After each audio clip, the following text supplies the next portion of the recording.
Merci, Monsieur le Président.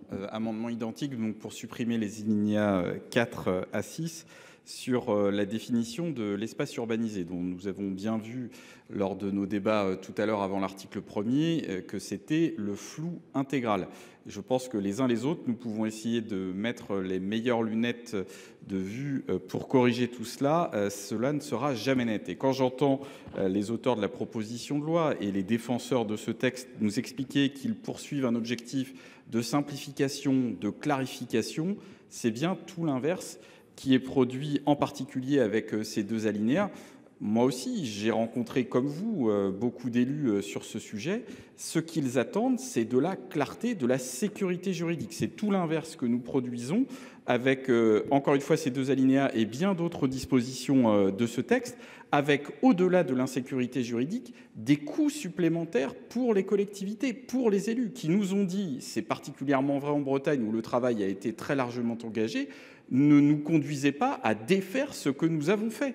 Ce sont des dizaines, quand ce n'est pas des centaines de milliers d'euros, un travail de fond avec des engagements qui ont été pris, une dynamique qui a été créée. Et donc là, le travail du Sénat va à l'encontre de ce qui est appelé de leur vœu par des élus. Et là, je parle d'élus qui ne sont pas nécessairement de notre sensibilité. Donc, encore une fois, soyons clairs, soyons simples, soyons efficaces. Et cela passe à cet article 1er par la suppression de ces deux alinéas. Je vous remercie.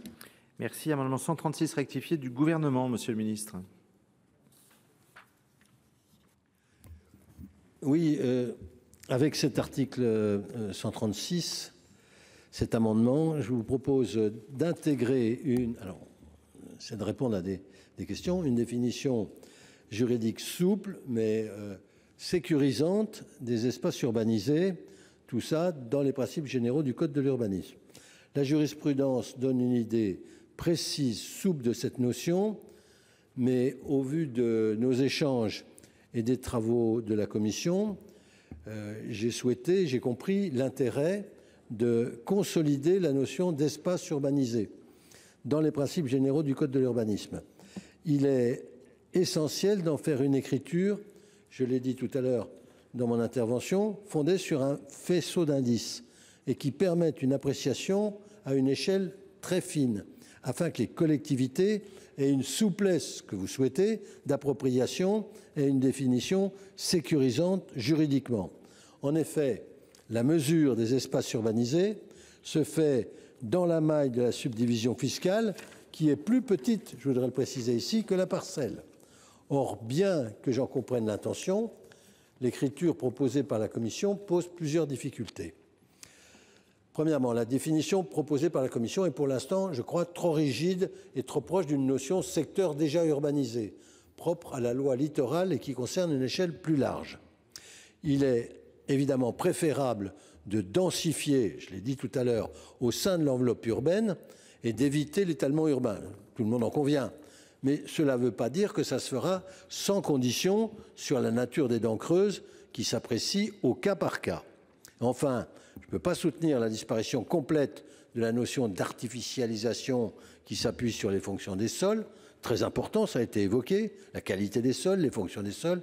Il est essentiel de la maintenir pour l'étude d'impact des projets et pour permettre aux collectivités qui le souhaitent de faire ce travail qualitatif sur la préservation de leur potentiel agroéconomique, écologique, gestion des eaux, de l'eau, par exemple.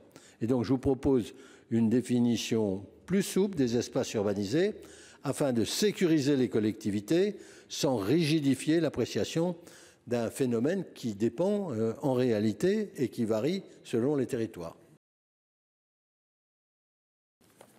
Merci, Monsieur le Président. Simplement, là, je voulais m'adresser à Monsieur le Ministre parce que je vous avoue ne pas avoir très bien compris votre position.